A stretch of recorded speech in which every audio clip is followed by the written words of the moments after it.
Bueno, muy bien.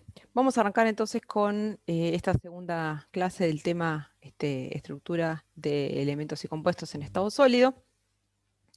Y vamos a continuar con lo que veníamos conversando la clase pasada, que era en relación a la estructura de los compuestos iónicos, ¿sí? De los cristales iónicos. Y habíamos visto que podíamos utilizar el mismo modelo de esferas rígidas que habíamos utilizado para el caso de los metales, por ejemplo, y las aleaciones, solo que en este caso vamos a tener dos tamaños de esferas distintas, una correspondiente al catión y otra al anión, y que generalmente nuestras descripciones van a hacer que los aniones, que son los más grandes, determinen el tipo de empaquetamiento, ¿sí?, que vamos a tener. Van a tener los aniones entonces empaquetamientos generalmente compactos, pero como vimos en algunos ejemplos también pueden ser no compactos, y los cationes, que van a ser las esferas más pequeñitas de nuestro modelo, se van a ubicar en los huecos de esos empaquetamientos de aniones.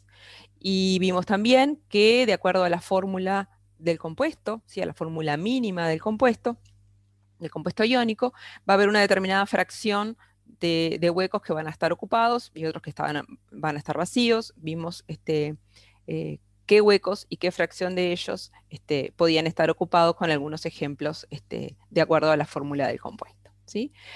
Lo que vamos a ver ahora a continuación es, en base a toda esa información general que estuvimos discutiendo en la clase pasada, algunas estructuras iónicas típicas, o sea, empaquetamientos de aniones y fracciones de distinto tipo de huecos ocupados para distintas estructuras típicas. Y en particular, como quedó claro en la clase pasada, el tipo de estructura que va a tener un compuesto iónico va a estar determinada claramente por la estequiometría del compuesto. Entonces, nosotros lo que hicimos fue agrupar las distintas estructuras típicas de los compuestos iónicos en función de su estequiometría. Entonces vamos a ver con un poco más de detalle algunas estructuras correspondientes a compuestos de estequiometría 1,1, como la de cloruro de sodio, la blenda, etc., 1,2 y así sucesivamente. Bien, dentro de los compuestos de estequiometría 1,1 vamos a ver estas 4 estructuras típicas, ¿sí?, que son las más comunes para compuestos de esta estequiometría, ¿sí?, para compuestos sencillos, binarios, ¿verdad? La estructura tipo cloruro de sodio, la estructura tipo blenda de zinc, la estructura tipo gursita y la estructura del cloruro de cesio. Y vamos a empezar por la estructura tipo cloruro de sodio, simplemente porque es la más común para este tipo de compuestos. Fíjense, en este dibujito que yo les puse ahí tenemos lo que sería la estructura, una representación, ¿verdad?, de nuestro modelo de esferas en función de cómo es la estructura del cloruro de sodio o de todos los compuestos iones que adquieren estructura tipo cloruro de sodio. Las pelotitas verdes ahí, ¿qué serían?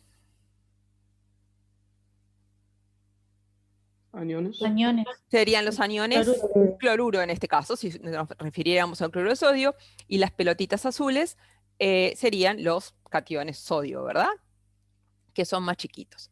Mirando esta representación, ¿cuál me dirían que ustedes que es o cómo podemos describir el empaquetamiento de aniones cloruro? ¿Qué tipo de estructura tiene?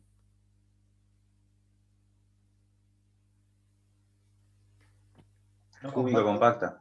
Cúbica compacta, ¿sí? Lo que estamos viendo en realidad es la celda unidad, ¿sí?, donde tenemos claramente un cubo que tiene una esfera en cada vértice y uno en cada centro de cara. Esa descripción que estoy dando es la descripción de un empaquetamiento cúbico compacto. Así que tendríamos un empaquetamiento cúbico compacto de aniones. ¿Y los cationes dónde están ubicados? ¿En qué huecos? Dijimos que iban siempre en los huecos, pero ¿en qué huecos en este caso?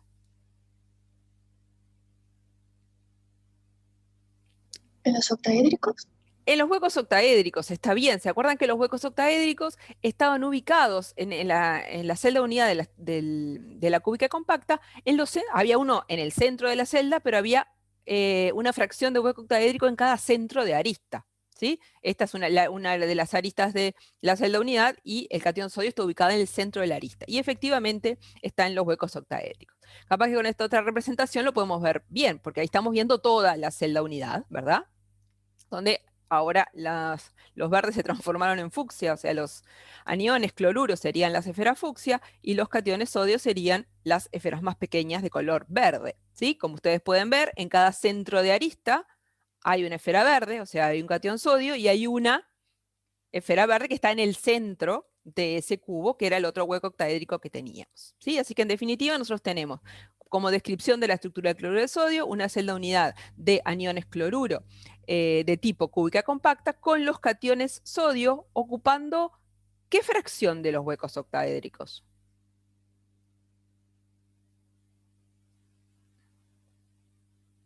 Todos. Todos, ¿verdad? Se ve claramente en la figura que están todos ocupados, porque como dijimos, hay en todos los centros de arista hay una pileta verde y en el centro también hay otra verde, pero además, aunque no estuviéramos viendo esta figura, con la estequiometría del compuesto nos deberíamos dar cuenta que si los cloruros tienen una estructura cúbica compacta, para cualquier estructura cúbica compacta, la cantidad de huecos octaédricos es igual a la cantidad de esferas, o por lo tanto a la cantidad de cloruros. Y según la estequiometría del compuesto, tiene que haber la misma cantidad de cloruros que de sodios, o sea, de esferas que de huecos ocupados. Así que están ocupadas la totalidad de los huecos octaédricos. Muy bien, entonces cuando yo quiero hacer la descripción de esta estructura tipo cloruro de sodio, voy a decir que tengo una red de cloruros que es cúbica compacta, que tiene una estructura cúbica compacta, y voy a tener que definir algunos otros parámetros respecto de los aniones y cationes que forman la estructura. Uno de ellos es el número de coordinación del catión.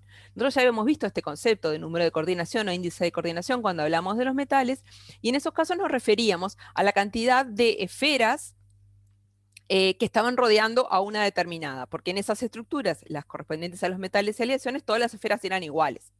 Acá cuando en un compuesto iónico nosotros nos referimos al número de coordinación, vamos a definir un número de coordinación para el anión y otro para el catión. ¿Por qué? Porque el número de coordinación del catión es cuántos aniones están rodeando a la mínima distancia a ese catión. Y el número de coordinación del anión, al revés, ¿verdad? ¿Cuántos cationes están rodeando a ese anión? Creo que lo dije entreverado, pero lo repito. El número de coordinación del catión es cuántos aniones rodean a ese catión. Y el número de coordinación del anión, cuántos cationes rodean a un determinado anión. ¿Sí? Entonces, ¿cuál dirían ustedes que es el número de coordinación de los cationes sodio en la estructura del cloruro de sodio? 4. 6. 4, 6. ¿Quién da más? 6. 6. Hay 2, 6. 6. Para saber eso, para saber cuál es el número de coordinación del catión, lo que tenemos que recordar es en qué tipo de hueco está. ¿En qué tipo de hueco estaban? ¿En qué tipo de hueco dijimos que estaban los sodios acá? Octaédrico. En los octaédricos. Y los huecos octaédricos están delimitados por 6 esferas de la celda unidad. ¿Sí? ¿Se acuerdan del octaedro? Eran 3 y 3 de las capas compactas. O sea, están delimitados por 6 esferas. Por lo tanto, cada catión en una estructura tipo cloruro de sodio está rodeado por 6 aniones, porque está en un hueco octaédrico. Siempre que yo tenga un catión en un hueco octaédrico, su número de coordinación va a ser 6. ¿Sí? Y en este caso, el número de coordinación de los aniones. ¿Cuánto les parece que será? También 6. Mismo. También 6, dice la compañera. ¿Por qué? Por la estequiometría. Opción 1 Claro. los cuento. Opción 1 los cuento. Agarro una pelota de la rosada y me fijo cuántos cationes, en este caso, rodean al anión. Por ejemplo, esta. Tengo, en esta misma capa de la celda unidad tengo 4, la del centro, 5, y el centro de la celda de acá abajo, 6. El índice de coordinación de los aniones también es 6. Pero la respuesta que me dieron los compañeros es correcta. El número de coordinación del anión y el catión tiene que estar de acuerdo con la estequiometría del compuesto. O sea, si el de catión es 6 y el compuesto tiene una estequiometría 1, 1, el del anión también tiene que ser 6. ¿Sí? Muy bien. Y otro parámetro que siempre tenemos en cuenta a la hora de describir la celda unidad de una estructura iónica es el número de unidades fórmula por celda unidad. ¿A qué le llamamos unidad de fórmula? A la unidad mínima, digamos, a la fórmula mínima del compuesto iónico. En este caso, si estamos hablando de cloruro, sería cloruro de sodio. ¿Cuántas unidades cloruro de sodio, o sea, cuántas unidades un sodio en cloruro hay por celda unidad en esta estructura? ¿Cuántas hay?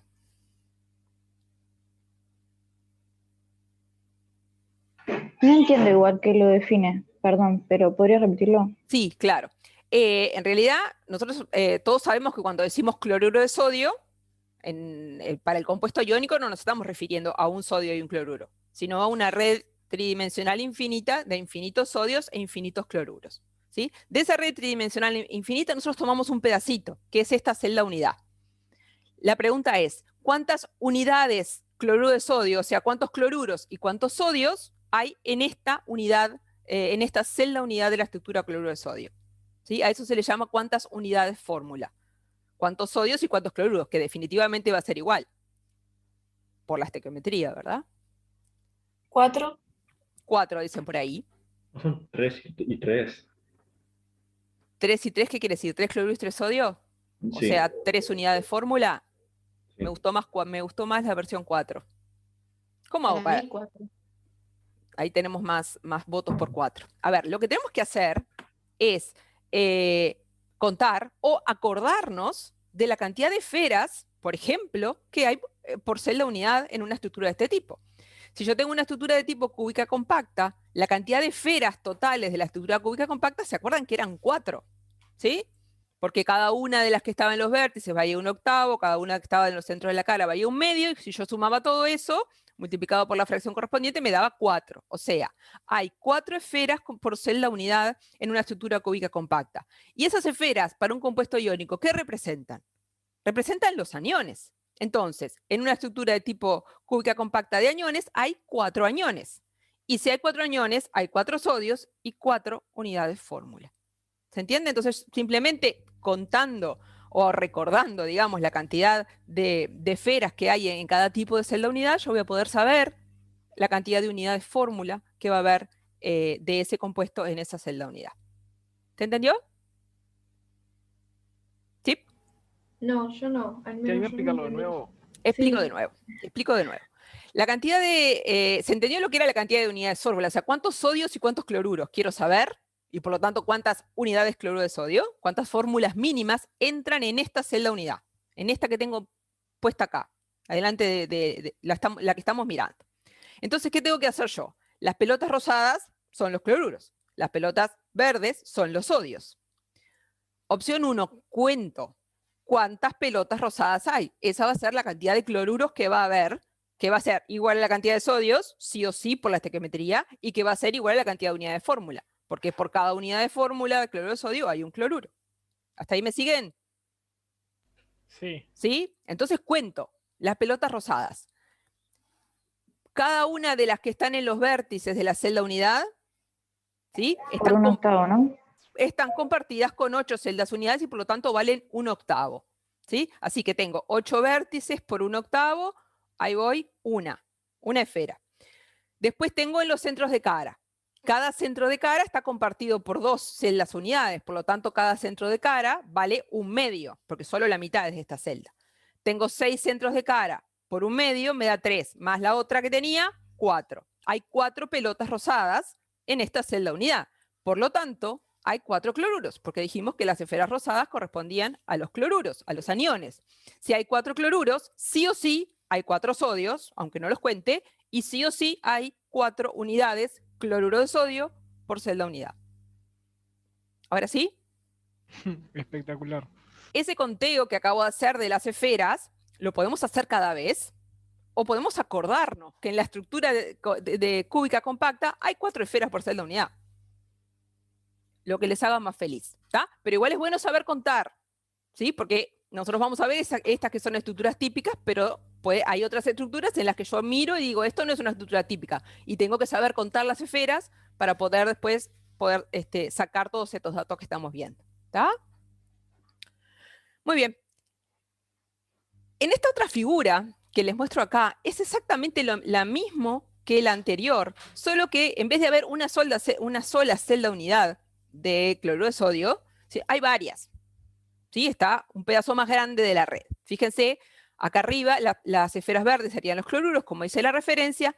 Acá arriba, ahí donde estoy señalando, tendríamos la cara del cubo con la esfera en el centro, ¿sí? Esta acá sería la cara de frente con la esfera en el centro, ¿sí? Pero simplemente hay más de una celda unidad.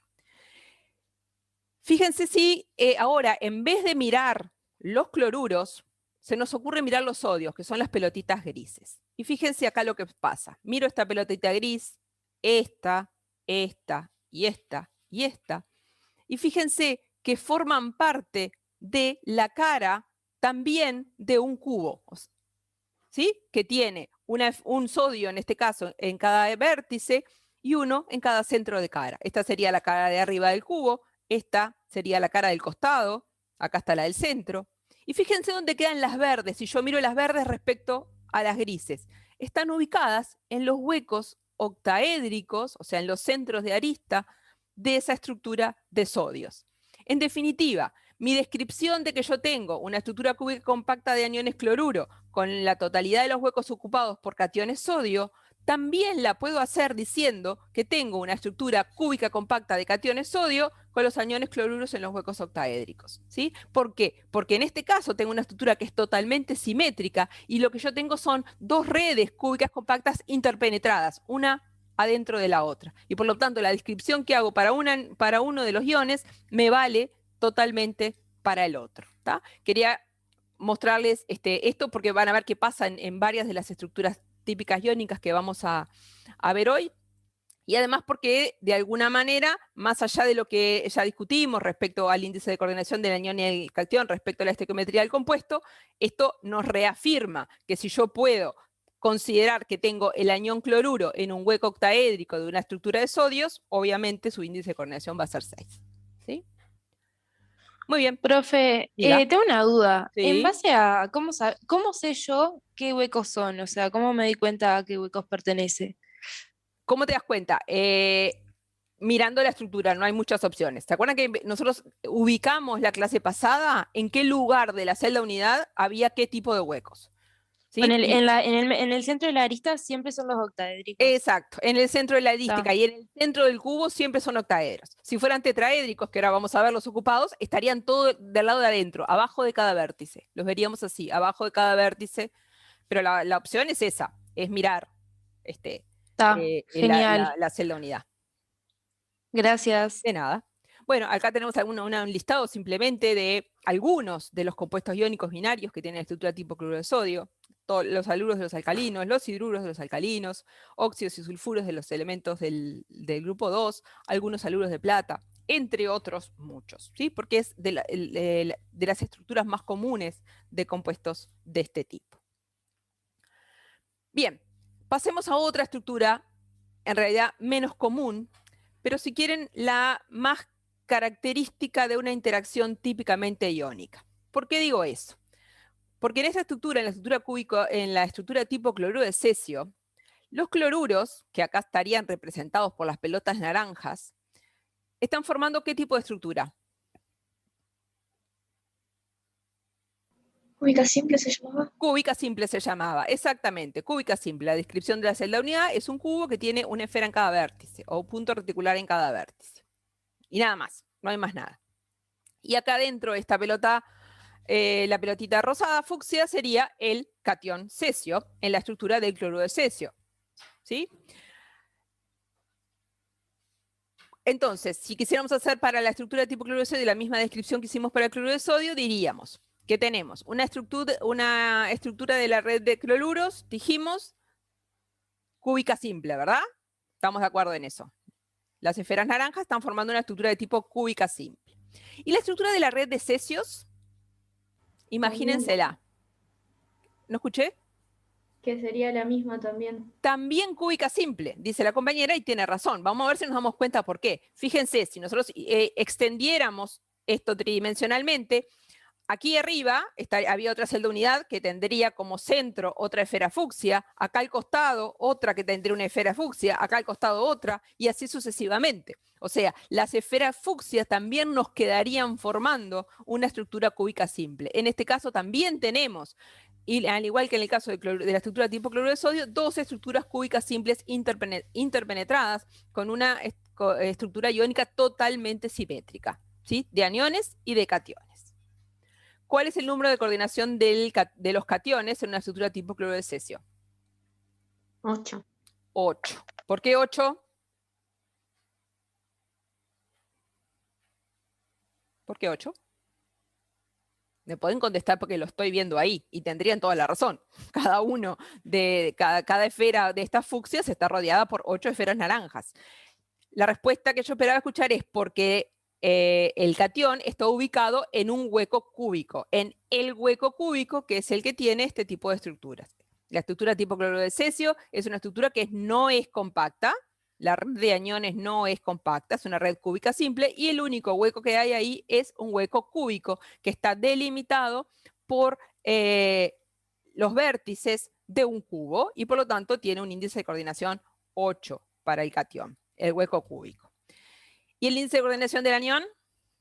8. 8 tiene que ser, porque si la estequiometría es 1, 1, el índice de coordinación del catión es igual al del anión. Y además, como dijimos, que podíamos describir esta estructura, al igual que en el caso del cloruro de sodio, con los aniones formando la red y los cationes en los huecos, o al revés, porque son dos estructuras iguales interpenetradas, totalmente simétricas, el número de coordinación de los aniones, obviamente, va a ser 8. ¿Y cuál es el número de unidades fórmula por celda unidad? 1. 1. ¿Todos entienden por qué es 1? ¿Qué dijimos que había que hacer? Contar, por ejemplo, los aniones. Los aniones son las esferas naranjas. Contemos las esferas naranjas. Tengo una esfera naranja en cada vértice. Como están en un vértice, valen 1/8, 8 por 1/8, 1. Una esfera significa un anión cloruro, por lo tanto, un anión cesio y por lo tanto, una unidad fórmula por celda unidad. ¿Sí? O sea, el razonamiento es idéntico que el que hicimos para el cloruro de sodio. ¿Por qué dije hoy al principio que esta es una estructura bien típica de un compuesto iónico? Porque fíjense que el número de coordinación del catión respecto del anión y del anión respecto al catión es 8, mientras que en el cloruro de sodio es 6. Y nosotros habíamos dicho en la clase pasada que en un compuesto de este tipo, cuando la naturaleza de la interacción era no direccional, del tipo electrostática, cuanto mayor cantidad de aniones rodeen al catión y cuanto mayor cantidad de cationes rodeen al anión, más estable va a ser el compuesto, o sea, más se van a favorecer esas interacciones. Entonces, en una estructura tipo cloruro de cesio, esas interacciones están más favorecidas que en una estructura de tipo cloruro de sodio. ¿Por qué? Porque los índices de coordinación del anión y del catión son mayores, o sea, se establecen un mayor número de interacciones. Vamos a ver ahora más adelante que eso no es lo único que importa, pero se los cuento ahora para que lo vayan teniendo en cuenta. Bien.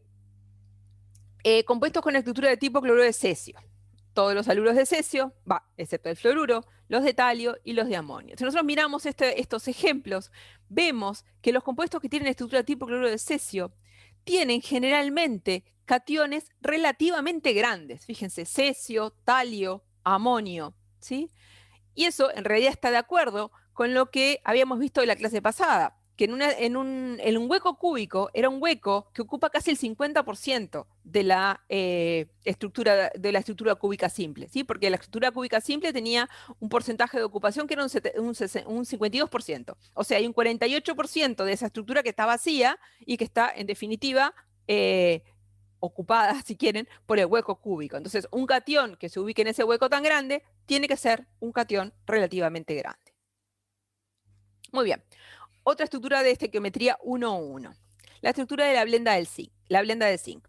El sulfuro de zinc tiene dos formas polimórficas, o sea, dos distribuciones de los aniones y cationes en el espacio diferente, que se puede dar una o la otra. Una de esas formas polimórficas es la blenda de zinc. Y hay muchos compuestos de estequiometría 1,1 que adquieren este tipo de estructuras. Estructura tipo blenda de zinc. Fíjense, ahí tendremos, si seguimos con nuestra misma descripción, los aniones sulfuro, en este caso, serían las esferas rosadas, ¿verdad? ¿Qué tipo de estructura están formando?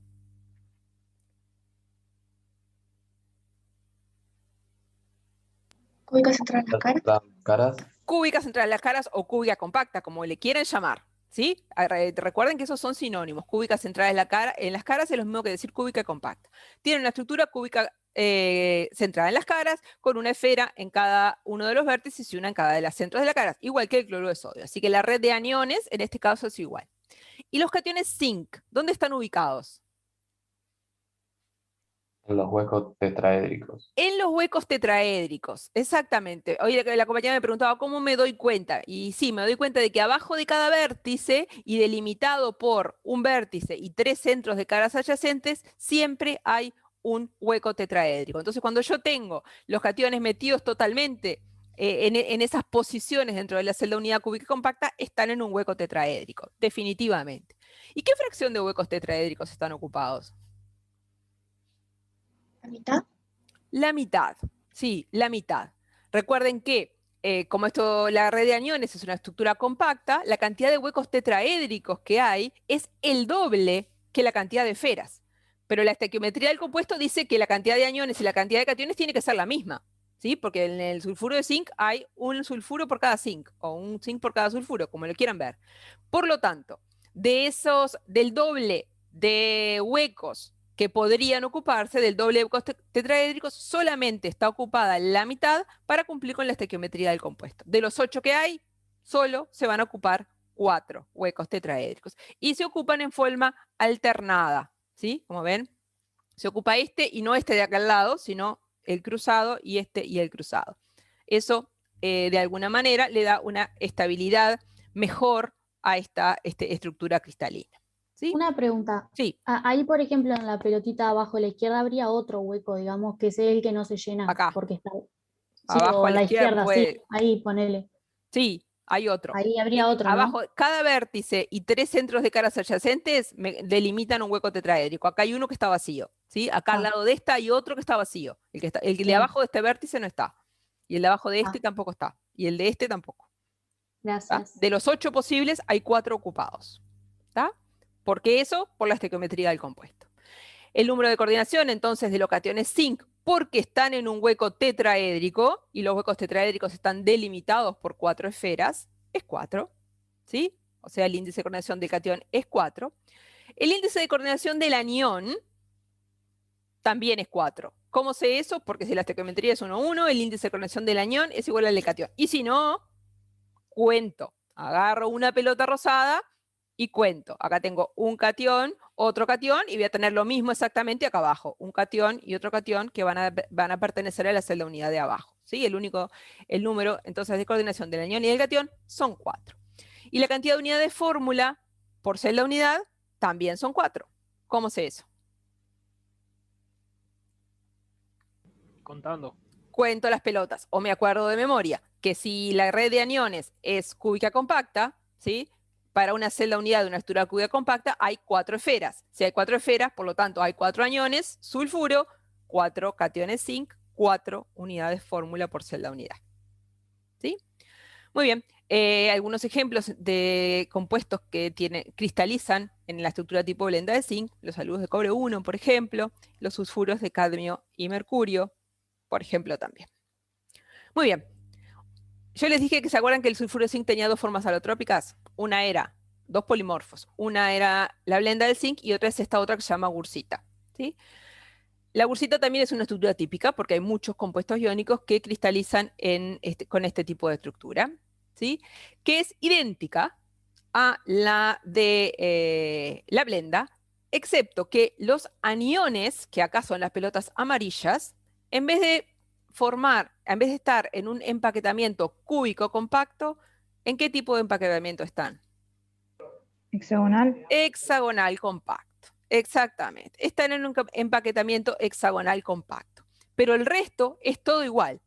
Los sulfuros están en un empaquetamiento hexagonal compacto y los cationes zinc están ocupando la mitad de los huecos tetraédricos de la celda unidad en forma alternada. ¿Sí? ¿Se acuerdan que esto no era la celda unidad en realidad del sulfuro de zinc, sino en realidad era esta, un tercio de la anterior? Fíjense que acá vemos lo mismo.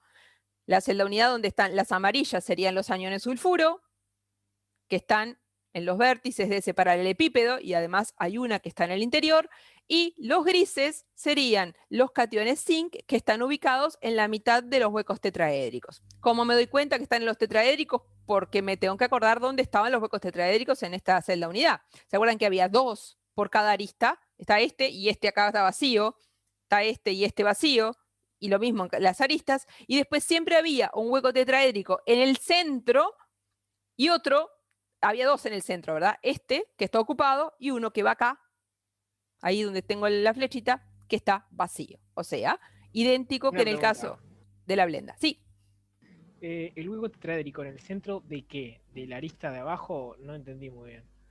en realidad no está en el centro, capaz que me expresé mal, que es decir, del lado de adentro. Además de estos que están compartidos y que están en las aristas, en la estructura hexagonal compacta hay dos huecos tetraédricos que están del lado de adentro de la celda. ¿Sí? Uno acá, donde estoy marcando, y otro acá arriba, que en este caso está vacío. ¿Sí? Además, O de sea, los 8 sería huecos... ¿Cómo? sería abajo de la arista. Donde están las pelotas grises ahora, hay huecos, es donde están los huecos tetraédricos. Está en la mitad. Acá el que estoy, ¿vos ves mi flechita? Sí, claro. Ahí en la flechita donde está esa pelota gris, que es un zinc, ahí hay un hueco tetraédrico. Acá delimitado por estas tres y esta. ¿Está? Acá Genial. arriba, que no hay nada, hay otro hueco tetraédrico, pero está vacío, delimitado por estas tres amarillas y esta, acá, justo donde estoy poniendo la flecha. Que está vacío, porque los que están llenos son la mitad.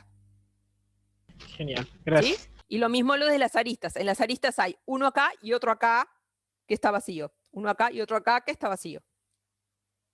¿Sí? Bien, gracias. Muy bien.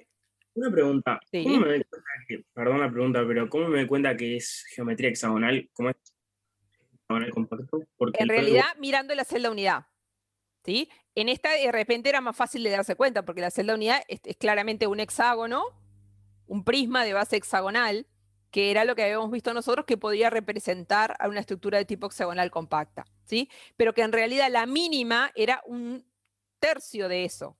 ¿Qué es esto? Que es este paralelepípedo de base rómbica, es un prisma de base rómbica, con una esfera interior.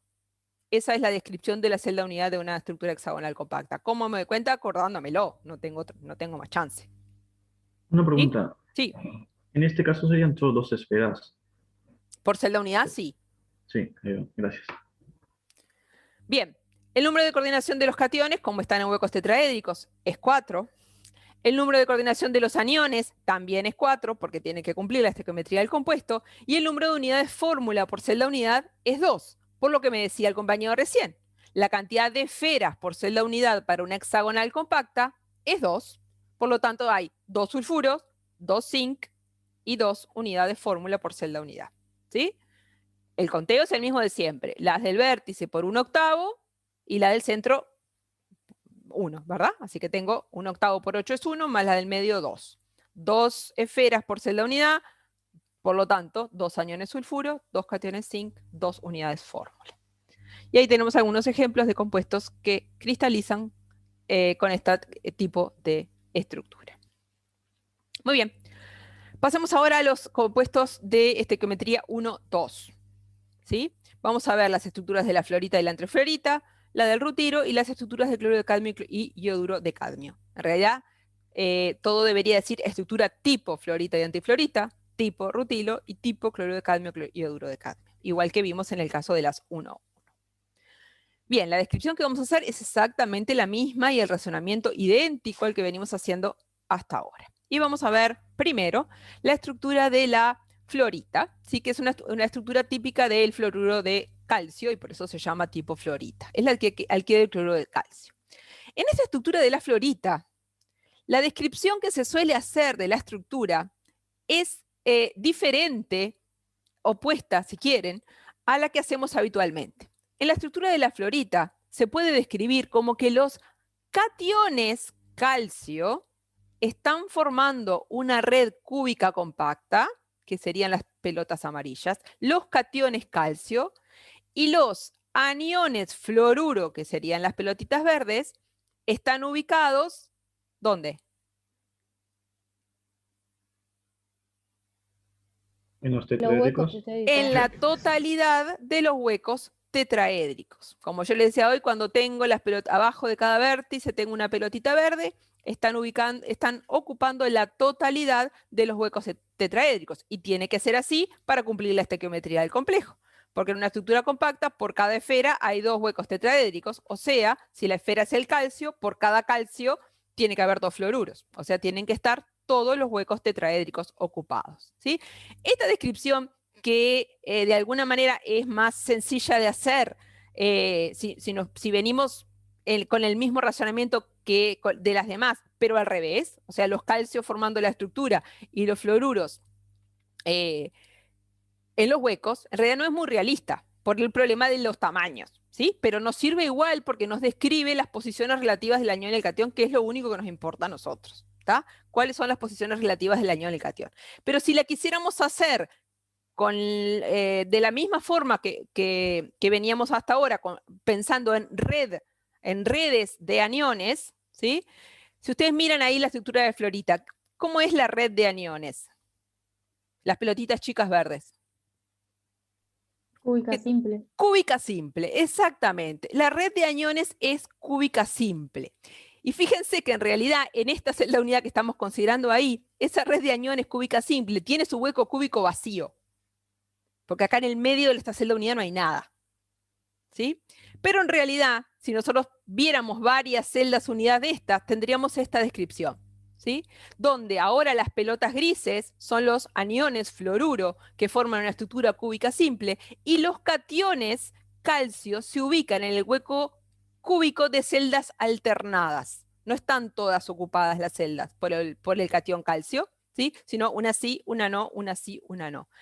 Esta que está acá estaría desocupada, pero la de aquí al lado estaría ocupada. O sea, la que estaría delimitada por estos 2 y 4 que van acá al lado, tendría este en el medio, en el hueco cúbico, ¿sí?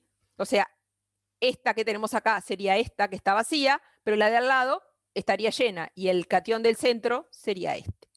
O sea, la estructura es una estructura única, la podemos ver con una descripción de este tipo, que de repente es más sencilla y más intuitiva, como una red de cationes con la totalidad de los aniones en los huecos tetraédricos, o la podemos ver así, como una red cúbica simple, ¿sí? De aniones con los cationes ubicados en los huecos cúbicos en forma alternada. Cualquiera de las dos opciones es correcta. Número de coordinación de los... Una pregunta, perdón. Sí. ¿No se puede decir que sería una red cúbica compacta, o sea, formada por los cationes y a su vez como que adentro tiene una cúbica simple? En realidad sí, se puede decir porque es así. O sea, como que es una dentro de la otra, ¿no? Siempre es una dentro de la otra, ¿sí? En realidad, en el caso del cloruro de sodio es una cúbica compacta con otra cúbica compacta adentro. En el cloruro de cesio es una cúbica compacta con otra cúbica compacta. Siempre hay una dentro de la otra. Acá sería una cúbica compacta de aniones con una cúbica simple, perdón, de cationes con una cúbica simple de aniones. O al revés, bien. como lo queramos ver. Siempre se puede escribir como una red dentro de la otra, ¿sí? Gracias. La pregunta era, ¿cuál es el índice de coordinación de los aniones fluoruro?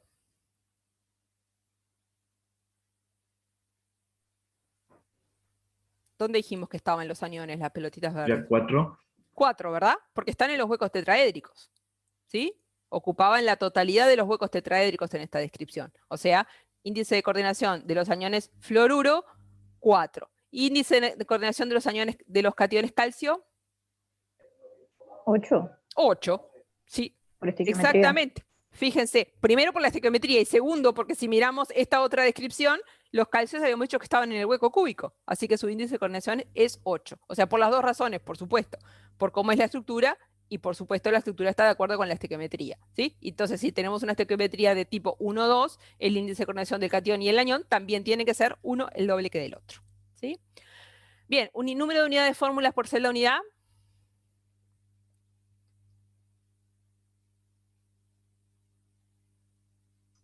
Cuatro. 4, dice el compañero. ¿Están todos de acuerdo? 3. Sí. A ver, yo me voto por 4. Vamos a pensar por qué 4. Dijimos que en esta descripción que teníamos acá, ¿sí? La de la izquierda, cada una de estas pelotas que representaba a un anión, a un catión calcio, ¿verdad? ¿Sí? Entonces, si tenemos una red cúbica compacta de calcios, tenemos 4 calcios, porque hay 4 esferas por celda unidad cúbica compacta. Si hay 4 calcios, hay 4 unidades de fórmula, porque cada unidad de fórmula hay un calcio. Si queremos contar los cloruros, vale igual. ¿Cuántos cloruros hay adentro de esta celda unidad? 8. Y están todos ahí adentro. ¿No tengo? ¿Cuántos fluoruros? Sí, perdón. ¿Cuántos fluoruros hay? 8. ¿Sí? Si hay 8 fluoruros, hay 4 unidades de fórmula, porque por cada unidad de fórmula hay 2 fluoruros. ¿Sí? Muy bien. ¿Por qué puse acá la estructura de la antifluorita? La estructura de la antifluorita es una estructura también muy típica de compuestos iónicos de estequiometría 1,2 que tengan esta fórmula. ¿Y por qué se llama antifluorita, florita y antifluorita? Porque en realidad es exactamente igual, ¿sí? Pero ahora, para la antifluorita, el dibujo es exactamente el mismo, pero los aniones serían en este caso los que forman la red y los cationes se ubicarían en la totalidad de los huecos tetraédricos para cumplir esta estequiometría, de 2 cationes por cada anión, ¿sí? O sea, la descripción es la misma, solo que cambia anión por cation, ¿sí? Y el resto es todo igual, o sea, los índices de coordinación están cambiados, uno es 4 y el otro es 8, ¿sí? Y la cantidad de unidad de fórmula por celda unidad, etcétera, etcétera, igual que como hemos visto, lo hemos hecho hasta ahora, ¿sí? Algunos ejemplos de compuestos que cristalizan como florita o antifluorita. Ahí tenemos los fluoruros de algunos metales de tamaño relativamente grande y relativamente cargados. Después vamos a ver eso que tiene que ver. Y óxidos y sulfuros de los alcalinos son los más típicos que cristalizan con este tipo de estructura antifluorita, ¿sí? Bien, pasemos a otra tipo de estructura típica de estequiometría 1,2, que es la estructura tipo rutilo, ¿sí? La estructura tipo rutilo es una de las fórmulas alotrópicas del dióxido de titanio, ¿sí? Y que adquieren otros compuestos iónicos. Fíjense que en esta estructura, a diferencia de las que vimos hasta ahora, la celda unidad dejó de ser cúbica, ¿sí? Es una celda unidad de tipo tetragonal, ¿sí? Es un prisma que tiene un punto reticular en cada vértice y uno en el centro del prisma, pero no es un cubo, ¿sí? Fíjense que en este celda unidad se empezó a perder la simetría, ¿sí?, que había en las que vimos hasta ahora. En la estructura del rutilo, ¿sí?, nosotros vamos a tener los cationes titanio, o sea, podemos describir el rutilo como los cationes titanio formando esta celda unidad, ¿sí?, que es que tiene un titanio en cada vértice y una en cada centro, en el centro de la celda, y los aniones óxido, ¿sí?, ubicados de esta manera sobre 4 de ellos sobre las caras de la celda y 2 de ellos en el interior, ¿sí? Esto, para empezar, no es una estructura compacta. Para seguir, no es cúbica. Y, por lo tanto, la distribución de los huecos ya no es los huecos que va a haber no son ni tetraédricos, ni octaédricos, ni cúbicos, sino que va a haber huecos como hay en todas las estructuras cristalinas, pero ya no podemos hacer la descripción idéntica a la que hacíamos en los otros casos, pero sí los mismos razonamientos, ¿sí? ¿Cuál es el índice de coordinación del titanio en esta estructura? ¿Cómo hago para saber? Cuento. ¿Por cuántos aniones está rodeado el titanio? Por 6. El índice de coordinación del titanio en el rutilo es 6. ¿Sí? Del catión es 6. ¿Y del anión? 3. 3. Por la estequiometría y porque lo veo ahí. Cada roja está en un hueco formando parte casi de un triángulo equilátero delimitado por los 3 cationes titanio, ¿sí? O sea, mirando la estructura, puedo sacar entonces el índice de coordinación del anión y el catión. ¿Y cuántas unidades de fórmula por celda unidad va a haber? 2. 2, dice la compañera. ¿Cómo hicimos para saber si aquí hay 2? Tenés 2 cationes en la celda unidad. Exactamente, contamos, por ejemplo, los cationes que serían las esferitas celestes, ¿sí? Tenemos una en cada vértice, que vale 1/8, o sea, 8 por 1/8, una más la del centro, 2. Si hay 2 esferas, hay 2 titanios, porque estas eran los titanios, y por lo tanto 2 unidades de fórmula por celda unidad. Podríamos haber contado los oxígenos y hubiéramos llegado a la misma conclusión. Ahí tenemos a la derecha algunos compuestos que cristalizan este tipo de estructura rutilo. ¿Qué característica tiene, digamos, por qué esta estructura de tipo rutilo se aparta de las estructuras más simétricas de los compuestos iónicos típicos? Es porque esta estructura es característica de compuestos que tienen un alto carácter covalente, ¿sí? a medida que yo voy perdiendo, que voy incorporando carácter covalente a mi compuesto iónico, van pasando distintas cosas. Por ejemplo, empieza a disminuir los índices de coordinación, empiezan a haber estructuras menos simétricas, más distorsionadas, ¿sí? Porque de alguna manera ustedes piensen que entre el compuesto iónico típico y el compuesto molecular, en el medio, en esa transición, en los compuestos iónicos con carácter covalente, o al revés, cuando vengo del otro lado, compuestos covalentes con alto porcentaje de polaridad en el enlace, eso también se va a reflejar en las estructuras. Entonces voy a pasar de los compuestos típicamente iónicos con estructuras totalmente simétricas a estructuras de este tipo, distorsionadas, relativamente distorsionadas, a estructuras como la que viene ahora, que son, por ejemplo, estructuras en capas, ¿sí? Así sigo aumentando el carácter covalente, estructuras que van a ser en 2 dimensiones, y voy a tener cadenas, ya no voy a tener tridimensionales, voy a tener cadenas, hasta que finalmente termino en la molécula, ¿sí? Que es el compuesto totalmente covalente. O sea, esa transición de iónico a covalente se refleja también en las estructuras cristalinas de los compuestos, ¿sí? Estas estructuras que vamos a ver ahora, la estructura tipo cloruro de cadmio y ioduro de cadmio, son estructuras también características de compuestos que tienen alto carácter covalente. Y como yo les decía hoy, estas son estructuras en capas. ¿Por qué digo en capas? Miren la figura ahí de la derecha. Yo tengo las pelotas negras, no sé bien de qué color son, o verdes, con el color que les quieran llamar, estas, las oscuras, si las miramos, estarían formando un empaquetamiento de tipo cúbico compacto, ¿verdad? Ahí tenemos la cara del cubo con la esfera en el medio, acá otra cara con la esfera en el medio, etc. Y las pelotitas, estos serían, por ejemplo, los cloruros en la estructura tipo cloruro de cadmio. Las pelotitas celestes serían los cationes cadmio, que están ocupando ¿qué huecos de la estructura compacta de cloruros? Octaédricos. Los octaédricos, como me doy cuenta, porque están en los centros de las aristas. Pero fíjense lo que pasa. Tengo estos 3 huecos ocupados, estos de acá desocupados, los que están puestos así con esos cuadraditos, digamos, están desocupados, ahí no hay nada. Después tengo de vuelta los huecos, los aniones, y de vuelta acá ocupados, ¿sí? Si nosotros miramos en la dirección de la arista de ese cubo, vamos a tener una capa de aniones, una capa de cationes, otra capa de aniones, nada, una capa de aniones, una capa de cationes, una capa de aniones, ¿sí? Por eso la estructura de cloruro de cadmio y la de ioduro de cadmio es igual, es una estructura en capa. Entre esta capa de aniones y esta capa de aniones, simplemente lo que hay son fuerzas de Van der Waals. Por supuesto, se van a mantener suficientemente alejadas por la repulsión relacionada con las cargas, pero simplemente hay interacciones de tipo de Van der Waals entre esta capa y esta otra. Si yo entonces miro esta estructura en la dirección de las capas, la veo así. Capa de aniones, capa de cationes, capa de aniones, nada, capa de aniones, capa de cationes, ¿sí? Y acá si lo miro desde el punto de vista de cómo están rodeados cada uno de los cationes por los 6 aniones, porque estos cationes, los cadmios, están en los huecos tetraédricos. Este tipo de estructura es una estructura típica de un compuesto iónico con alto carácter covalente, ¿sí? ¿Por qué en el caso de ioduro de cadmio y cloruro de cadmio son compuestos con alto carácter covalente? Por la alta electronegatividad del cadmio.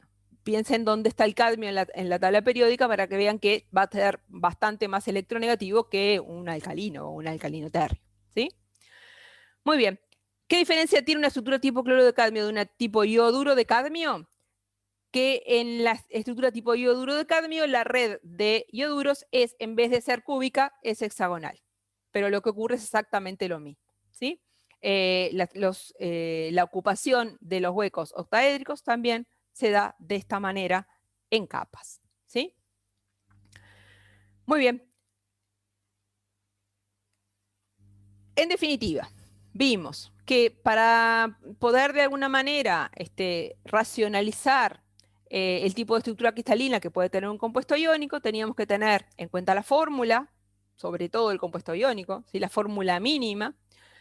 Eso nos iba a determinar de alguna manera la fracción de huecos ocupados, y el tipo y número de huecos estaba relacionado con el tipo de empaquetamiento y la descripción que hiciéramos nosotros, el empaquetamiento de aniones para la mayoría de los casos, y vimos también cómo eran algunas estructuras iónicas típicas, ¿sí? Que de alguna manera la descripción de esas estructuras iónicas típicas nos va a permitir después, yo miro cualquier estructura y tengo que poder sacar esa información que utilizamos para describir. Tengo que poder sacar la información del número de coordinación del catión, del número de coordinación del anión, del número de unidades fórmula por celda unidad, del tipo de empaquetamiento, si es alguno de los típicos que tienen los aniones y los cationes. Y esa es información que yo mirando cualquier otra estructura tengo que poder saber, ¿sí? Independientemente de que, además de estas estructuras iónicas típicas que vimos, hay muchas otras. Muy bien, y lo que nos queda ver de esto es, de alguna manera, la razón por la cual un determinado compuesto iónico adquiere una estructura o la otra. Por supuesto que la razón número uno es la estequiometría, ¿no? Definitivamente, porque un compuesto de estequiometría 1,1 no puede tener una estructura de florita. ¿Va? Claramente. Pero dentro de las 1,1, ¿por qué cloro de sodio? ¿Por qué cloro de cedio? ¿Por qué blenda? ¿Sí? ¿Por qué gursita? Y una de las cosas que, uno de los parámetros que se han utilizado para racionalizar de una manera esa información es la relación de radios, ¿sí? La relación de radios entre el anión y el catión. Y fíjense que eso es bastante intuitivo de entender, porque si consideramos que los aniones forman la red y los cationes se ubican en los huecos, el tamaño de los huecos y por lo tanto los cationes que entren en esos huecos van a tener que ver con el tamaño del anión. Si yo tengo aniones más chiquitos, en definitiva, los huecos van a ser más chiquitos. Aniones más grandes van a dar lugar a huecos más grandes, ¿sí? Entonces, que un determinado catión pueda ocupar un hueco tetraédrico o un octaédrico o uno cúbico va a depender no solamente de su propio tamaño, sino del tamaño del anión con el que está formando el compuesto iónico. Y vamos a ver esto, vamos a hacer eso mismo con este esquemita. Esto sería, digamos, un hueco en 2 dimensiones, ¿no? Si yo tengo, los celestes serían 4 aniones y tengo un catión rojo ahí, esta no sería una situación energéticamente favorable. ¿Por qué? Porque el catión sobra ahí, digamos, estaría relativamente alejado de los aniones y sobre todo los aniones estarían pegados entre sí. ¿Sí? Esta situación generaría repulsión entre los aniones, así que no sería favorable. Esta otra sería como la especie de situación límite, donde yo tengo la mejor interacción posible de los aniones y los cationes y también la interacción máxima posible de los aniones entre sí. O sea, esta sería la situación límite. Decía, bueno, ese es mi límite. Acá el hueco queda grande, acá queda límite, y acá en realidad podríamos decir, pero esto en realidad también es más favorable todavía, porque la interacción de anión-catión también se da y los aniones se separan y por lo tanto hay menos repulsión entre ellos. Pero ¿qué es lo que pasa? Si yo tengo una situación de este tipo, a este catión grande le conviene rodearse de más de 4 aniones. Y ahí me cambio de tipo de hueco. En vez de estar rodeado de 4, capaz que le sería mejor rodearse de 6, porque le entran 6 alrededor sin que haya demasiada repulsión, y si hay 6, es mejor, porque hay mayor cantidad de interacciones anión-catión. ¿Sí? ¿Se entiende? Entonces, haciendo cuentas, ¿sí? Pues nosotros podemos sacar, de acuerdo al tamaño del anión y del catión, cuál sería esta situación límite, el catión, el tamaño máximo de un catión que puede entrar en un determinado hueco en relación con el tamaño del anión que forma el hueco. Y eso mismo que acabamos de ver en 2 dimensiones lo podemos transferir a las 3 dimensiones y podemos calcular qué relación de radio anión y catión me favorece un hueco tetraédrico, cuál un hueco octaédrico y cuál un hueco cúbico, que son los que vimos más comunes en este tipo de estructura. ¿Sí? Entonces, haciendo cuentas, nosotros podemos de alguna manera ver que si yo tengo una relación de radios entre 0,225 y 0,414, los cationes van a tender a ocupar huecos tetraédricos en las estructuras de aniones. ¿Sí? La estructura, digamos, el límite, ese donde era justito, el más chiquito que entraba, es 0,225. Más grandes de 0,225, se favorece, hasta que llego a 0,414. Cuando la relación es 0,414, va a ser más favorable que ocupe un hueco octaédrico que uno tetraédrico. ¿Por qué va a ser más favorable? Porque va a estar rodeado de mayor cantidad de aniones. Entonces, si es suficientemente grande el catión para poderse rodear de más, se va a rodear de más. Entonces, me queda como límite esta relación de radios para la relación catión-anión, que se favorecería el catión ubicado en un hueco octaédrico. Y así sucesivamente. Catión más grande, catión más grande, cuando llega una relación anión-catión de 0,732, me conviene que el catión se rodee aún de más aniones, ubicándose en un hueco cúbico que tiene un índice de coordinación 8. ¿Sí? Bien, ¿cómo se traduce eso en las distintas estructuras? Si el catión va a estar en un hueco octaédrico y la estructura de tipo 1,1 va a ser blenda o ursita. Si la relación de radios está en este rango, el tipo de estructura va a ser cloruro de sodio para la 1,1 o rutilo para la 1,2. Y si es una relación más grande que 0,732, si es 1,1, me va a tener una estructura tipo cloruro de cesio para estar el catión en un hueco cúbico, o fluoruro de calcio, que habíamos visto la descripción de los calcios en una estructura cúbica simple de fluoruros, ¿sí? En la estructura de la fluorita. Y acá hay algunos ejemplos, simplemente para que vean que a veces esa relación funciona. Por ejemplo, para el sulfuro de berilio, la relación me da 0,35, eso correspondería a un hueco tetraédrico, y el sulfuro de berilio cristaliza en forma de blenda. El cloruro de sodio da para 6 y cristaliza en forma de cloruro de sodio, y el cloruro de cesio, como vimos, lo mismo. O sea, para muchos compuestos, esta relación de radios me permitiría predecir cuál es el tipo de estructura que va a tener. Bien, fíjense este gráfico que yo les puse acá, ¿sí? Gráfico radio del anión en función del radio del anión, y estos puntos, ¿sí?, corresponden a los radios correspondientes y la estructura que adquiere experimental ese compuesto. ¿Sí? Fíjense que la mayoría de los haluros y los alcalinos adquieren estructura tipo cloruro de sodio. Y si nosotros miramos según la relación de radios, que están delimitadas por estas líneas punteadas, en el caso de los haluros de cesio, funciona relativamente bien. El ioduro y el bromuro de cesio se predice que lo más estable sería que el cesio tuviera un índice de coordinación 8 y por lo tanto tuviera una estructura tipo cloruro de cesio, y se cumple. Cuadrado, excepto para el fluoruro de cesio, que ahí tenemos el problema que el fluoruro es más chico que el cesio, ¿sí? Entonces en realidad la relación la tendríamos que calcular al revés, y esto se me vendría para acá arriba y me funcionaría, me quedaría en la parte del cloruro de sodio, ¿sí? En esta zona están todos los que cristalizan en forma de cloruro de sodio, que hay un montón, es verdad, pero hay un montón que cristalizan como cloruro de sodio y me quedan fuera de esa zona. Por ejemplo, el cloruro de rubidio debería cristalizar como cloruro de cesio, sin embargo me da cloruro de sodio. En el caso del litio pasa lo mismo. Aproximadamente entre el 50 y el 60% de las estructuras cumplen esto de las relaciones de radio, pero hay un 40% que no, y ya estamos viendo en este gráfico que en cosas tan sencillas como haluros de los alcalinos ya no funciona. ¿Por qué pasa eso? Por diferentes razones. Razón número 1. Nuestro modelo es un modelo de esferas rígidas, y los cationes y los aniones tenemos clarísimo que no son ni esferas ni rígidas, para empezar, pero lo seguro que no rígidas. Y cuanto mayor sea el tamaño del anión, o en relación al tamaño del anión y al tamaño de la carga del catión, también sabemos que esa nube electrónica del anión y el catión puede ser deformable, va a ser polarizable, entonces menos aún se cumple lo de las esferas rígidas. O sea, si tengo compuestos con carácter covalente, o sea, con nubes electrónicas polarizadas, lo de las esferas rígidas ya vale aún menos. Y cuanto mayor es el carácter covalente, menos vale todavía. Otro problema que tenemos es cuando hago la cuenta, de dónde en la tabla que miro el radio iónico. Hay distintas formas de determinar los radios iónicos. Hay tablas que determinan los radios iónicos como la distancia interiónica en una difracción de rayos X, por ejemplo.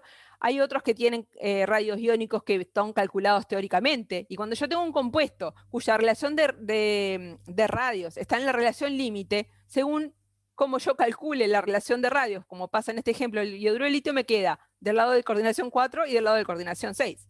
En realidad, Esto que es de la relación de radios calculadas por difracción de rayos X, como la distancia interiónica, me da mejor respecto a la realidad que esto que es un cálculo teórico, ¿sí? En base al Z efectivo del electrón más externo. Pero me puede pasar eso según la tabla de radios que tengo, cuando la relación justo me queda muy cercana a los límites. Y también tengo el problema de que el índice de coordinación de los cationes no es un número fijo. Perdón, el radio de un catión o del anión no es un número fijo y depende del índice de coordinación, ¿sí? Entonces a veces es de una manera de hacerme trampas al solitario. Si utilizo un radio de un catión con índice de coordinación 4, capaz que me da para una estructura de índice de coordinación 4, pero si lo uso para índice de coordinación 6, me da para índice de coordinación 6. Entonces eso también es vidrioso. Si en este gráfico se ve ahí cómo varía los radios de los distintos cationes, o sea, no varían poco con el índice de coordinación, ¿sí? En la mayoría de las tablas, excepto que diga lo contrario, siempre se colocan los radios iónicos correspondientes a índice de coordinación 6 porque es el más común, ¿sí? Bien.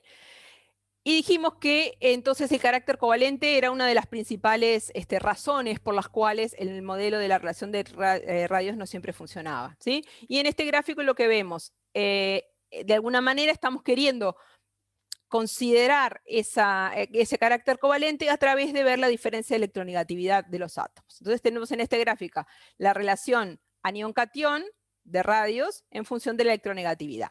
Ojo que acá es relación anión-catión y por lo tanto estos números son 1 sobre los límites que vimos antes. En esta zona, en la zona central, todos los compuestos deberían cristalizar con la estructura tipo cloruro de sodio, ¿sí? Porque estos son los límites para la coordinación 6. Todos deberían cristalizar con ese tipo de estructura para una estequiometría 1,1.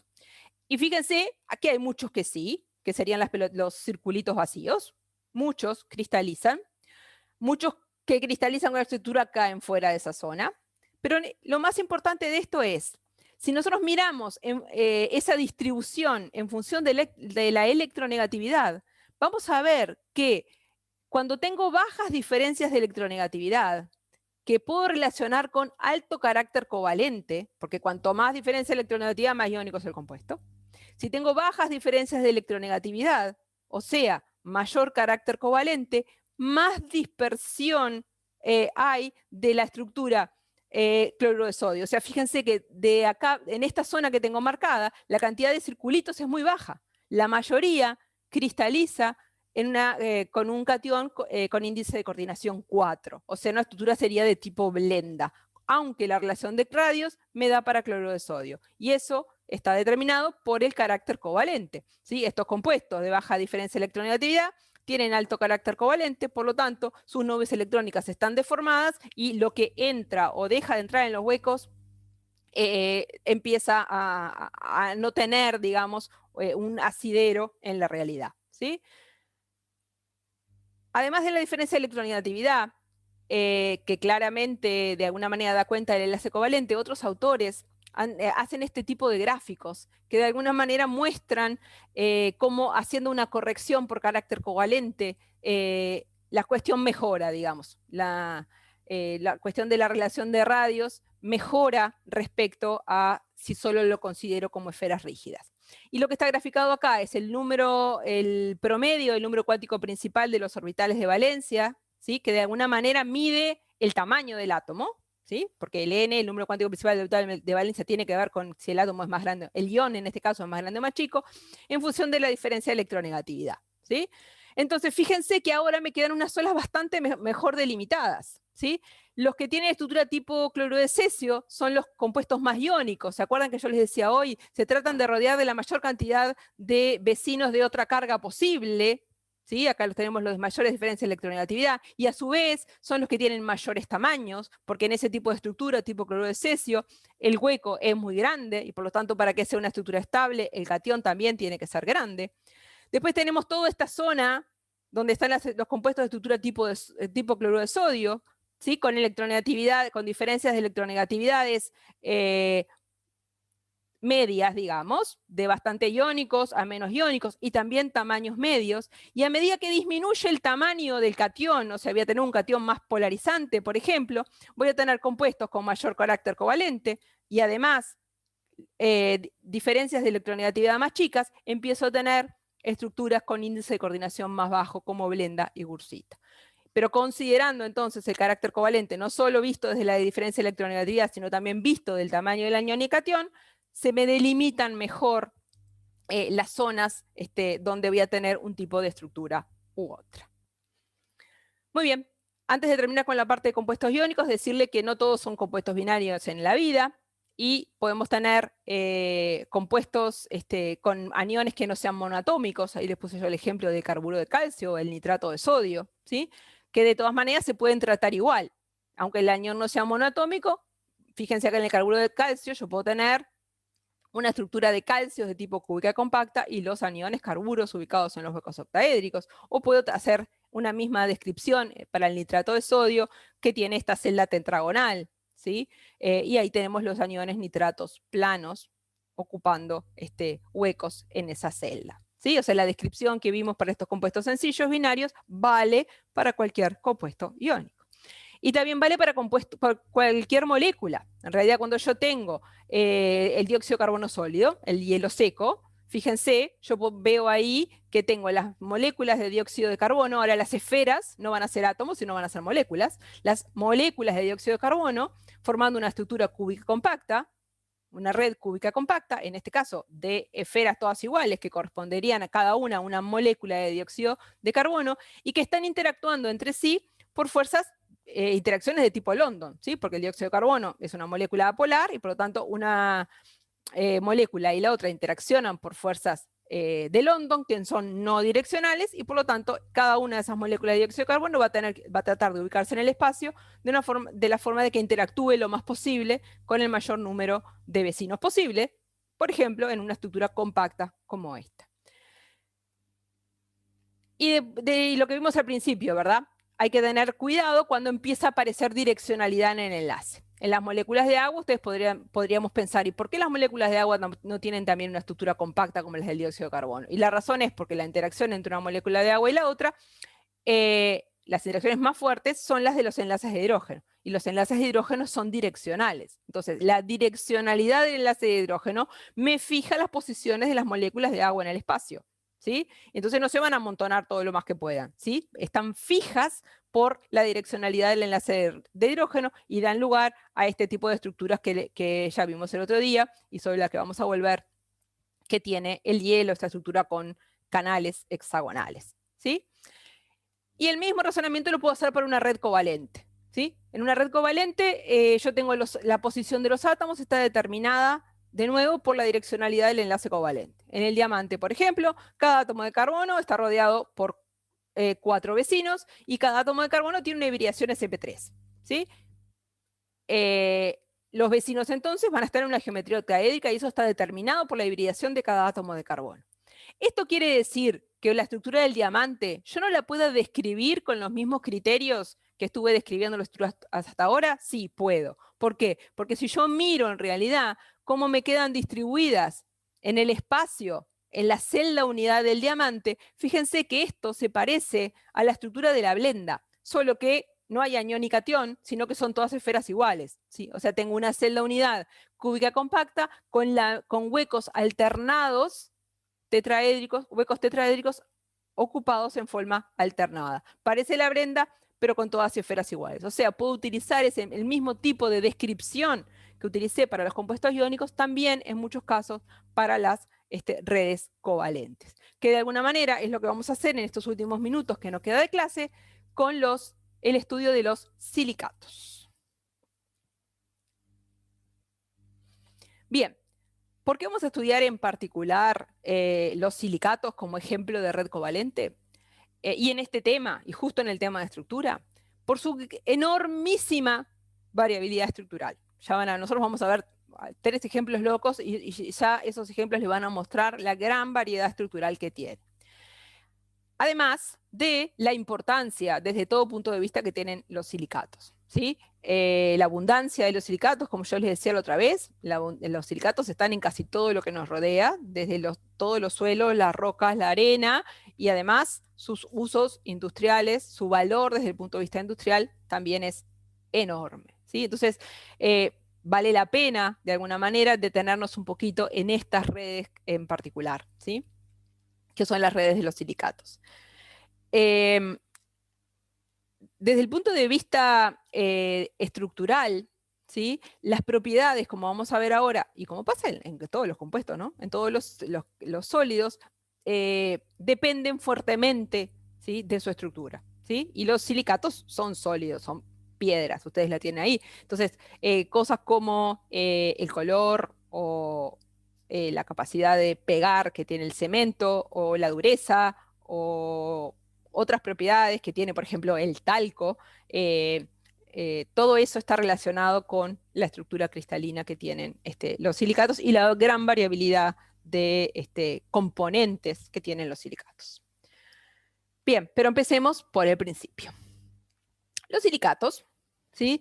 Están formados por unidades estructurales que son tetraedros CO4 4-. O sea, un átomo de silicio, como se ve acá, rodeado de 4 átomos de oxígeno, ¿sí? Esta estructura el silicio tiene esta oxidación +4, y por lo tanto esta base estructural de los silicatos tiene carga -4. ¿Sí? Es una unidad cargada, el anión silicato. El enlace silicio-oxígeno tiene la particularidad de ser un enlace relativamente polar, porque el silicio y el oxígeno tienen bastante diferencia de electronegatividad, ¿sí? Eso que va a determinar que yo en muchos casos pueda describir a los silicatos como compuestos iónicos, en los que yo tengo, por ejemplo, una red de oxígenos con silicios en huecos tetraédricos, y van a haber otros cationes y otras cosas que tienen los silicatos también. O muchas veces puedo hacer esa misma descripción de la estructura considerando al anión silicato como un anión con varios átomos, ¿verdad? Poliatómico. Cualquiera de las dos descripciones me van a servir. ¿Por qué? Porque yo no puedo decir definitivamente el enlace silicio-flúor es un enlace iónico. ¿Por qué no lo puedo decir? Porque el silicio tiene carga +4. Y un catión con carga +4 va a polarizar enormemente la nube del anión. Pero de todas maneras, la diferencia de electronegatividad entre silicio y oxígeno es grande. Y por lo tanto, estoy lejos de un enlace covalente. Estoy en un enlace covalente requete contrapolar. Entonces, como estoy en ese limbo, ¿sí? Las dos descripciones me van a servir, ¿sí? La descripción desde el lado más iónico o la descripción desde el lado más covalente, ¿sí? Van a ver que en lo que vamos a ver más adelante las vamos a ver mezcladas a ambas. Se los aclaro porque les puede quedar esa duda cuando ustedes lean, ¿sí? Bien, estas unidades silicato, que son la base estructural de los silicatos, ¿sí? Se van a unir entre sí para formar los diferentes tipos de silicato, que son esos que están acá en este listado. Algunos de ellos están en este listado, los más simples, a través de compartir uno de los oxígenos, ¿sí? Se van a unir de esta forma compartiendo un oxígeno. Y cada unidad CO4 solo puede compartir un oxígeno con otra. Siempre, solo uno. Pueden compartir más de uno, pero con una tercera. Yo podría tener acá otra unidad y este oxígeno podría estar compartido. Pero esta unidad CO4 con esta solo van a compartir un oxígeno, ¿sí? Eso va a determinar que cuando yo tengo es la condensación de los aniones silicato, ¿sí? A través de esos puentes oxígeno, como tenemos acá, y como estaba en el esquemita anterior, yo voy a tener distintos tipos de oxígeno que me van a caracterizar las distintas estructuras, ¿sí? Las distintas tipos de estructuras de silicatos que voy a tener. Las cosas que voy a tener que considerar, ¿sí? En las unidades estructurales que forman cada uno de estos tipos de estructuras son la cantidad de silicios que hay por unidad estructural. No le vamos a llamar celda unidad en este caso, porque no va a ser una cuestión cristalográfica, sino nosotros vamos a tratar de encontrar unidades estructurales que cuando yo las repito en todas direcciones, me representen la estructura, ¿sí? Pero no van a ser necesariamente unidades cristalográficas, no van a representar necesariamente posiciones de los átomos en el espacio, ¿sí? Ahora van a entender un poco mejor esto que estoy diciendo. Entonces, en vez de celdas unidades, le vamos a llamar unidades estructurales, pero en el fondo, cumplen la misma función, ¿sí? De describir la posición de los átomos. Nos va a importar cuántos átomos de oxígeno haya en esas unidades estructurales, nos va a importar cuántos átomos de oxígeno puente, porque no va a ser lo mismo un oxígeno puente que un oxígeno terminal, ¿sí? Sobre todo porque los oxígenos terminales van a aportar carga a los silicatos, ¿sí? Como se ve en esta figura, cada oxígeno puente va a aportar una carga -1 a los silicatos. Entonces, los silicatos van a ser, en la gran mayoría de los casos, compuestos cargados, cuya carga va a estar neutralizada por distintos cationes, ¿sí? De distintas cargas, cationes de los elementos representativos del bloque S, cationes del bloque D, puede haber aluminio, puede haber berilio, muchos cationes, muchísima variabilidad también respecto a los cationes que neutralizan esas cargas. Y empecemos por lo más simple. Lo más simple serían los ortosilicatos, o sea que no hay condensación, nuestra unidad estructural sería simplemente el anión silicato, este que tenemos acá, que tiene un átomo de silicio, ningún átomo puente, porque no está unido con nadie, y 4 átomos de oxígeno terminales, ¿verdad? Los 4 de estos serían las pelotitas rojas. Cada uno de ellos le da al silicato una carga de -1, como todos los oxígenos terminales, y por lo tanto tengo una carga de -4 por átomo de silicio, y la fórmula mínima de los ortosilicatos es la del anión silicato, ¿sí? Ejemplo de un ortosilicato es el olivino, que es este mineral que está acá, que es un silicato de hierro y magnesio. De hierro 2 y magnesio. El hierro 2 y el magnesio tienen tamaños similares y por lo tanto las posiciones en la red y la cantidad de hierro y magnesio que haya en la fórmula del mineral depende, puede ser variable, ¿sí?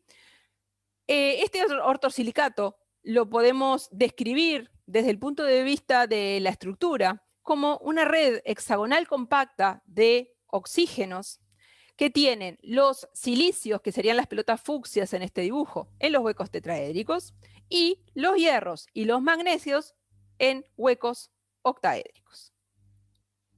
Ahí se veía en los huecos octaédricos. O sea, lo podemos describir, digamos, la estructura de la misma forma que lo veníamos haciendo hasta el momento. En Profe, complejidad, sí.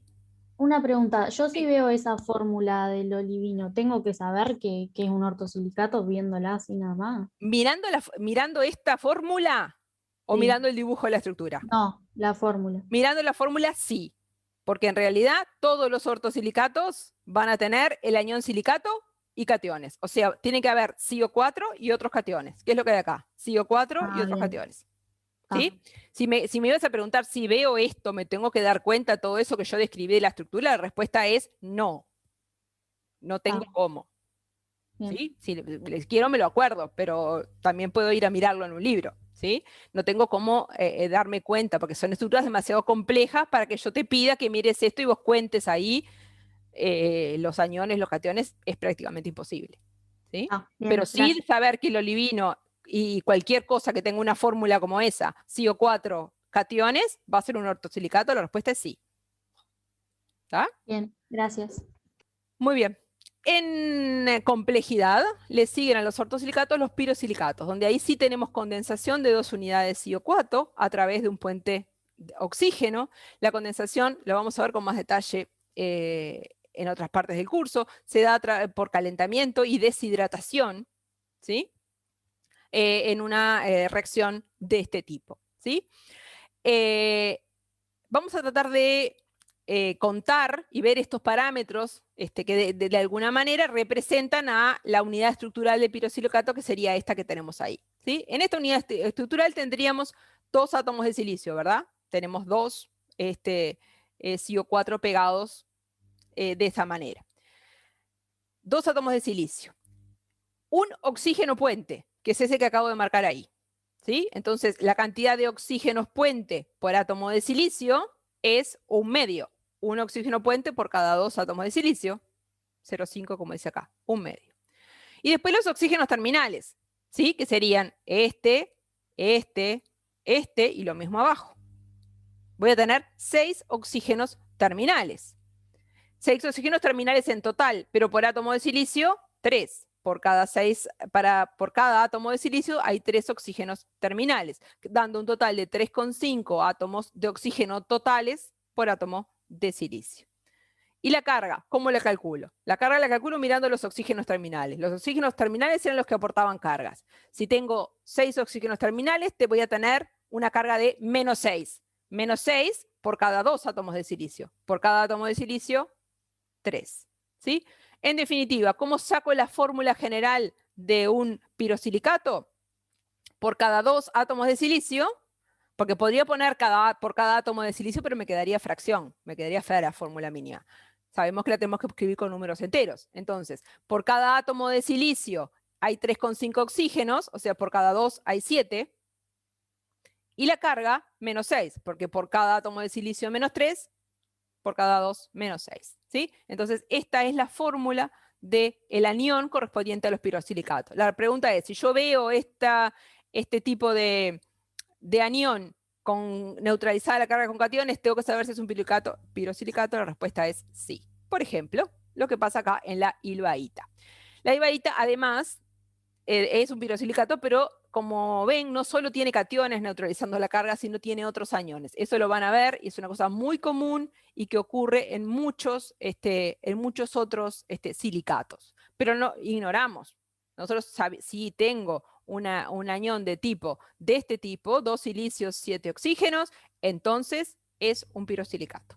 ¿Sí? Bien. Silicatos cíclicos. ¿Puedo hacer un comentario antes, tipo de que sigas? Sí. En el libro, o Sí. sea, en el material de apoyo, ¿viste que se da otro ejemplo? Sí. Sí, en la fórmula faltaría como un silicato, tendría que estar, ¿no? Solamente se escribe un silicato y 7 oxígenos. Eso estaría mal, ¿no? No, debe ¿Sería estar un mal. error? Sí, tiene que ser 2. Sí, Por cada 7 oxígenos tiene que haber 2. Capaz que está porque mal, me resonó porque arriba decía lo contrario, entonces Sí. me pareció raro. Debe estar mal. Debe ser un error de tipeo seguramente. ¿Sí? Ok, gracias. Bien. Continuando con esta variabilidad estructural de los silicatos, tenemos los silicatos cíclicos, donde ahora vamos a tener cada unidad estructural CO4 unida a través de puentes oxígeno con otras 2. ¿Sí? La cantidad de unidades CO4 que forman los silicatos cíclicos son entre 3 y 6. El resto no son estables. ¿Sí? Así que vamos a tener o 3 o hasta 6. En el medio también pueden ser. Y vamos a de vuelta a tratar de generar, a ver cuál es la fórmula global de un silicato cíclico a partir del conteo de la cantidad de silicios, de oxígenos, etc. Y vamos a hacerlo con este silicato cíclico de arriba, porque es más fácil, porque es más chiquito.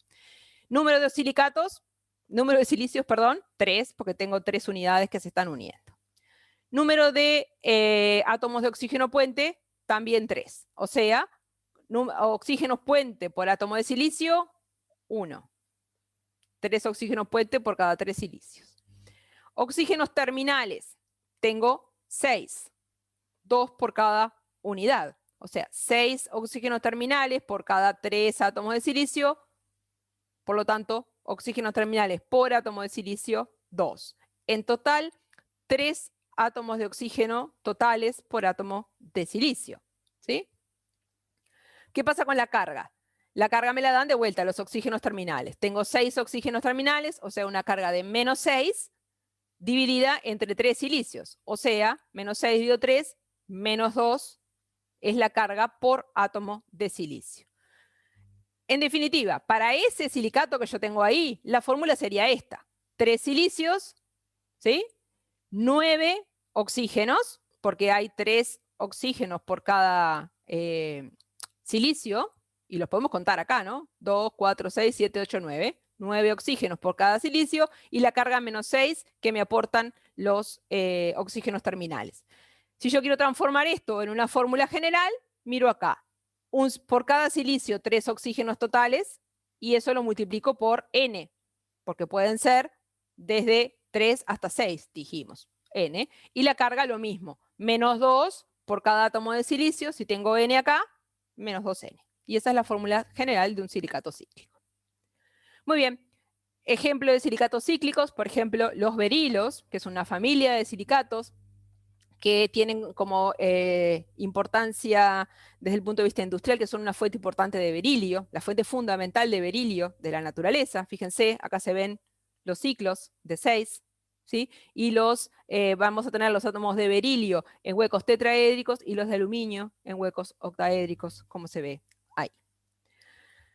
Otro tipo de silicato cíclico, otro tipo no, el mismo tipo, berilio, pero de importancia industrial muy grande, además de como fuente de berilio, son las esmeraldas, ¿sí? Que tienen importancia, como ustedes ya conocen, en joyería. ¿Y por qué son verdes las esmeraldas? Porque tienen sustituciones de los átomos de aluminio por átomos de cromo, que son los que le dan ese color verde, ¿sí? Las esmeraldas son berilos que tienen ese tipo de sustituciones. Los silicatos también pueden ser silicatos de cadena, ¿sí? La unión puede ser también compartiendo vértices con dos, pero formando cadenas infinitas, ¿sí? Con el mismo razonamiento que acabamos de hacer, podemos contar. Primero, lo primero que tenemos que hacer es encontrar cuál es nuestra unidad, porque ahora es una cadena infinita, ¿no? ¿Cuál sería la unidad que deberíamos tomar que de alguna manera represente toda la red? Esta, ¿sí? Esa unidad, por ejemplo, esa que puse ahí, porque yo me corro para allá, la corro en las dos direcciones de la cadena, me representa a toda la cadena. Entonces cuento ahí.